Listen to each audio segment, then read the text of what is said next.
Vamos a saludar a nuestro primer invitado, al licenciado Daniel Peiró, que ya es parte del programa, ¿no? Muchas gracias, Susi, Hola. buen día. Hola, Fernando, ¿cómo te va? Muy bien, muy bien. Me quedé pensando en lo que hablaba del día, ¿no? Sí. Porque ayer venía con esta pregunta. Decía si el día es buen día porque tiene sol, Sí.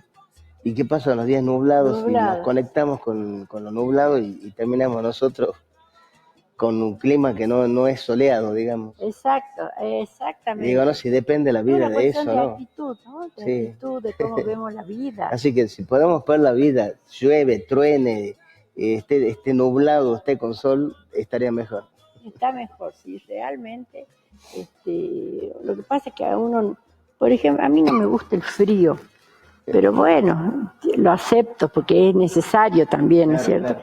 Y siempre cuando sale el sol, no sé por qué será, que cuando sale el sol nos da esperanza, vida, luz, entonces bueno, pero Claro, también hay que amar todo, la lluvia. ¿no? Solsticio de verano, todo. Exacto. Están celebrando la Exactamente, pero vos tenés mucha razón, hay que ver la vida siempre en forma positiva. Claro, ¿no? ver las Con buena oportunidades que nos actitud. da.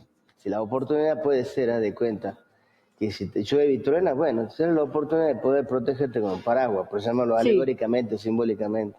Pero creo que si nosotros dependemos de todo lo que acontece afuera y ahí creemos que la vida es mejor o peor en función de lo que hay afuera, creo que sería muy triste. Porque nosotros nos olvidamos de nuestra gran oportunidad de poder sacar nuestra fuerza interna y modificar todo lo que pasa afuera. Ahí por eso somos gestores de todas las adversidades, convertirlas en oportunidades y aprovechar esa posibilidad que la vida nos da. Claro, la adversidad es una oportunidad. Es una oportunidad. Muy bien, no qué lindo. No es un problema. Está bien, eso es muy bueno, ¿no? Porque siempre se dice también que las crisis son oportunidades para salir adelante. Las crisis son oportunidades. Fíjate, la palabra oportunidad es una palabra que viene de la navegación, de la época antigua.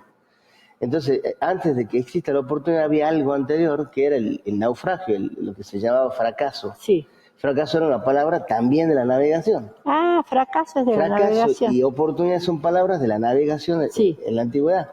Entonces, el fracaso era cuando venía el barco y chocaba con las piedras que estaban ocultas bajo el mar. Ajá. Entonces el casco, que es la parte inferior del barco, donde entra el agua, obviamente se rompe el barco y empezaba a hundirse. Entonces ahí estaba el fracaso, ¿no? La sacudida significaba fracasar, es sacudida, que era donde el barco ya estaba, digamos, en peligro, en riesgo.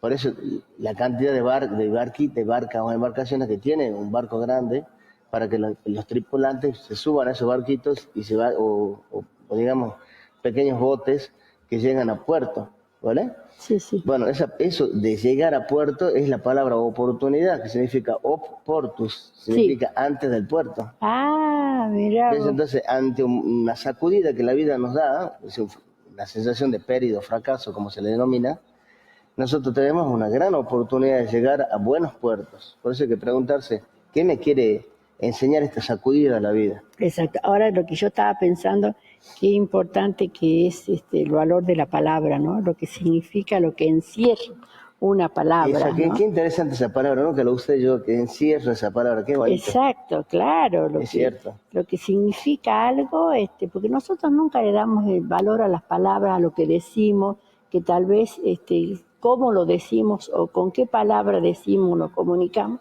puede cambiar todo el rumbo de la comunicación, ¿no? Y del entendimiento.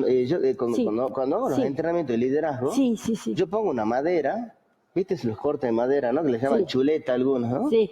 Son esos cortes de tronco de madera. Y Coco, yo creí que era un bife. Bueno, esas chuletas, tomas un clavo, yo hago que las personas pasen y agarran un clavo y digan lo que quieran decir, incluyendo los insultos, tomen el clavo y le den un golpe. Sí. Y pasa mucho, y bueno, de ahí de insultos, otros que tienen paz y simplemente ni siquiera lo clavan, ¿no? Una vez que termina, yo saco la chuleta y le muestro esto que ustedes ven, ahora es una madera, pero simbólicamente es el corazón. Los clavos son las palabras y el martillo es la manera con que yo lo digo emocionalmente. Entonces, cuando eso impacta en la madera, que es el corazón, la representación de ese corazón, por más que yo saque el clavo, me va a quedar ahí un orificio. Va a quedar marcado en el ser humano cuando uno da una palabra y lo da con una impulsión incluso negativa o agresiva, le llega al corazón. Por más que uno pida perdón y todo, queda una llaga en el corazón. Por eso que es importante el uso de la palabra, que esté conectada también con buenas emociones. Exacto. Decir, por ejemplo, palabras tan sencillas como buen día, o ¿por qué no? Apenas uno se levanta, mirarse en el espejo y dice buen día, es tu gran oportunidad, las palabras que usamos hoy. Sí.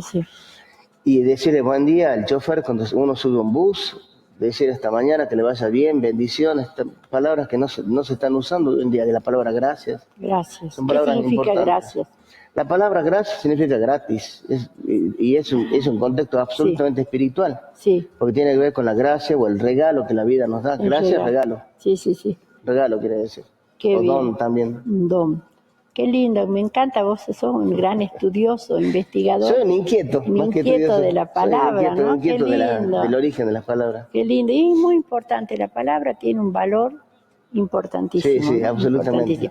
Bueno, Fernando, vos sabés que yo estaba pensando que ya viene la época de la Pascua, y la Pascua es un renacer, y vos siempre hablas de la oportunidad de volver a renacer, de volver a renacer, de reinventarnos, de hacer nuevas las cosas, porque Dios dice, bueno, yo haré nuevas todas las cosas, y nosotros podemos empezar de cero de nuevo, ¿no? Bueno, ¿Qué es lo que vos siempre tú sabes que yo no sé si comenzamos de cero, porque cuando nosotros hacemos una reinvención siempre tenemos en cuenta todo, nuestra madurez, nuestro aprendizaje. Entonces la reinvención cuenta con esta información, nuestra madurez, como decía, o esa experiencia de la cual hemos rescatado un montón de conocimiento que nos hace hoy ser el que somos. Entonces cuando nos reinventamos, esa información viene para poder construir una nueva. Es decir, que hay una base y un recurso con el cual iniciamos. No es que comenzamos de cero y no sabemos y estamos titubeando la vida, por dónde vamos, qué voy a hacer. Una reinvención implica una toma de decisiones, porque primero, antes de pensar en el futuro, se piensa en el pasado y en las renuncias que debo hacer. Entonces, cuando yo hago un renacimiento, lo primero que hago es dejar espacio, sacar lo que ya no va más en mi vida, para darme la oportunidad de volverme a construir o reconstruir, si se quiere el término, que le podemos denominar renacer o reinventar. Es un tema importante, fíjate, hablando de ese tema. La condición fundamental de que eso suceda es la palabra amor. Pero el amor, claro, desde el concepto genérico hasta podemos escribir un libro de poemas. Pero desde el punto de vista del origen de la palabra, si bien tiene varias visiones, hay una que me parece interesante, que es que amor está constituida por dos palabras del latín, a y mori. A significa desde. Y mori, muerte. Es decir, que amor significa desde la muerte. Y esto es una gran cosa, porque nosotros entendemos la muerte como el final de todo, y en realidad es el inicio de todo. Es decir, hay que dejar morir para renacer. Entonces, cuando uno deja morir la noche, nace el amanecer. Cuando uno deja morir el resentimiento, nace la gran oportunidad de tener plenitud en la vida. ¿Ves? Entonces, la actitud amorosa de saber que tengo que hacer renuncias, porque el amor tiene que ver con el desapego, no con el apego, el soltar y darme la oportunidad de vivir nuevas aventuras en la vida, que tengan la coherencia, que tengan estas columnas, aventura y coherencia en la vida, me va a permitir avanzar como un niño que está todo el tiempo experimentando. Eso es reinventarse. Bueno, y el desapego, yo creo que el desapego más grande es el ego, ¿no? Bueno, yo creo que mientras estemos acá en este plano lo vamos a seguir teniendo. El tema es que no nos gobierne. Es decir, ¿cómo que no nos gobierne? Claro, porque el ego, el ego, si lo vemos desde distintos contextos, pero vamos a tomar uno, por ejemplo, la cábala toma a la palabra ego como si fueran siglas. Entonces, egeo, E quiere decir el, G, el gran o opositor. Entonces, el gran opositor significa que cuando tú quieres empezar a evolucionar, a trascender, a encontrar tu luz interna, a tener tu plenitud, el ego es este sistema autoimpuesto de la conciencia que no quiere que avances, quiere que te quedes, que estés en la zona cómoda, que no te muevas, que no progreses. Entonces aparecen sensaciones emocionales como el miedo, la duda, la desconfianza. Entonces uno se queda en un estado donde no crece, porque la zona cómoda es sumamente incómoda. Y tiene que ver con ese estado donde no quiero crecer, entonces estoy ahí nomás, entonces no tengo miedo porque no hago nada. Entonces el no hacer, de alguna manera te pone en un punto de dolor futuro que es el arrepentimiento de no haber hecho lo que debieses haber hecho. Exactamente. Perfecto. Así es, bueno, y en este renacer, uno se descubre, como vos decís, hay un bagaje de cosas que nosotros tenemos, de experiencias, de vivencias, de todo, traemos hasta de genética, ¿no es cierto?, de cosas de familia, vivencias anteriores, que yo creo que uno puede ir transformándolas, ¿no? Por supuesto, siempre y cuando sea necesario. Sí. Porque si tienes, yo conecto dos cosas, una el recuerdo y otra la vivencia. La vivencia es algo que está vivo, ¿sí? Es eso que yo puedo invocar de nuevo, que es del pasado, una experiencia que tuve, y la vuelvo a vivir en esa invocación, digamos, de esa experiencia anterior. Y que nos ha hecho diferentes. Claro, nos hizo diferente, nos hizo gozar, nos hizo ver cosas que por lo general... A ver, el asunto es el siguiente. Nosotros estamos todo el tiempo enfocados en algo que probablemente sea incierto, que es el tema de la felicidad y el éxito. Son dos cosas que en la Biblia, en ningún lado existen esas palabras, no existen. Existe la plenitud, el gozo, la trascendencia, lo que tú quieras, pero no existe la palabra éxito y felicidad. Sí. Entonces nosotros estamos enfocados en eso que probablemente algunos le dicen, sí, es un estado de conciencia, otros sí, un momento especial, pero en realidad la vida nos lleva a vivir muchas experiencias más de dolor que de felicidad. Sí. Entonces poder aceptar que el dolor es parte de la vida, que no ya de nacimiento, como se llama, la Biblia ya habla que la mujer pare con dolor, pero es un concepto que tiene que ver con la parte femenina que nosotros tenemos, que es la parte de la creatividad, la recepción, la sensibilidad, que son aspectos del ser humano en sí. Y tenemos la parte dadora, que es la parte del padre, la madre y el padre, ¿no? Sí, sí. La parte materna es esto, todo lo que tiene que ver con la sensibilidad, y la parte paterna todo lo que tiene que ver con la acción, la lógica, el criterio. Entonces, cuando nosotros recibimos toda esa información que viene disfrazada de problemas, de situaciones difíciles, de crisis, el poder fortalecernos en medio de las adversidades es lo que más vamos a tener. Eso es lo que se llama evolución. Sí. Nosotros no evolucionamos mucho cuando estamos demasiado bien en la vida, no hacemos mucho por crecer, simplemente disfrutamos. Pero cuando estamos en ese momento es donde crecemos y maduramos, ¿sí? Todo el tiempo, desde un capullo que pasa a ser mariposa, pasa por el dolor de pasar por ese capullo y fortalecer las alas para que pueda volar. Si no pasa por ese dolor, no vuela la mariposa. Y así con la misma águila, cuando llega a los 40 años, se va a una cima alta, primero se saca las plumas, las uñas, y luego después el pico se rompe hasta que crece nuevo y puede hacer todo el proceso de reinvención. ¿Sí? Esto es la famosa transformación del águila que en la misma Biblia se habla. Exacto.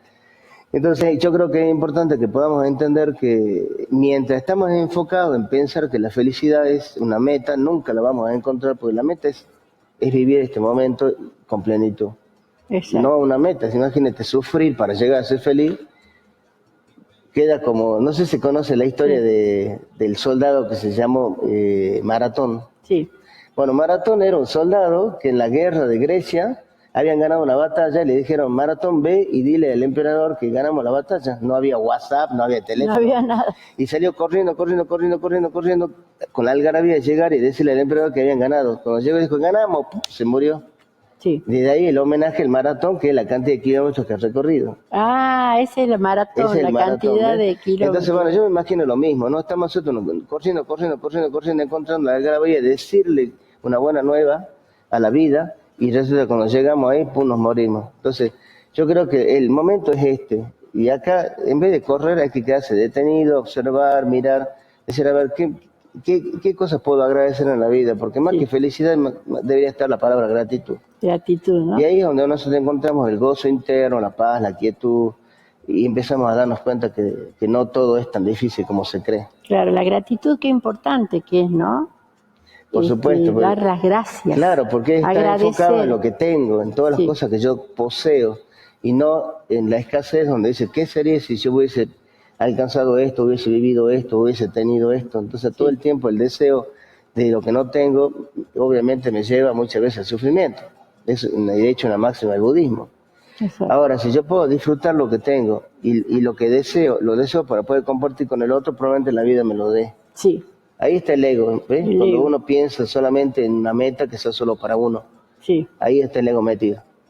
Ahí está. Bueno, Fernando, te agradezco mucho tu presencia, siempre es muy lindo recibirte, escuchar todo lo que vos decís, lo que nos contás, lo que nos descubrís también, ¿no? A todos, porque uno cuando va escuchándote realmente va reflexionando y de alguna manera cuando uno también escucha va cambiando, ¿no?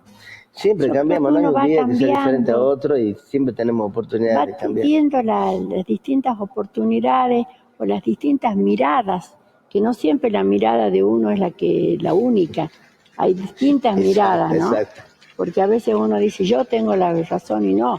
Bueno, a veces, eso es el ego, ¿eh? A veces hay que decir, buscar no, una posición, de justificar esa posición. Claro, el defender una postura es ego. Ego, exacto. Sin bueno, si yo estoy convencida, puede ser que sí, que esté bien. Pero lo que pasa es que uno puede estar convencido, pero de alguna manera ese convencimiento de defender una postura implica necesariamente el alejarse de otra postura que puede ser una apertura de una nueva manera de ver. Una nueva manera de ver. Estar abierto, ¿no? Oportunidades es importante. Perfecto. Bueno, muchas gracias, Fernando. Es un placer. Y nos encontramos prontito, ¿eh? Prontito. Bueno, vamos a la pausa y ya volvemos enseguida.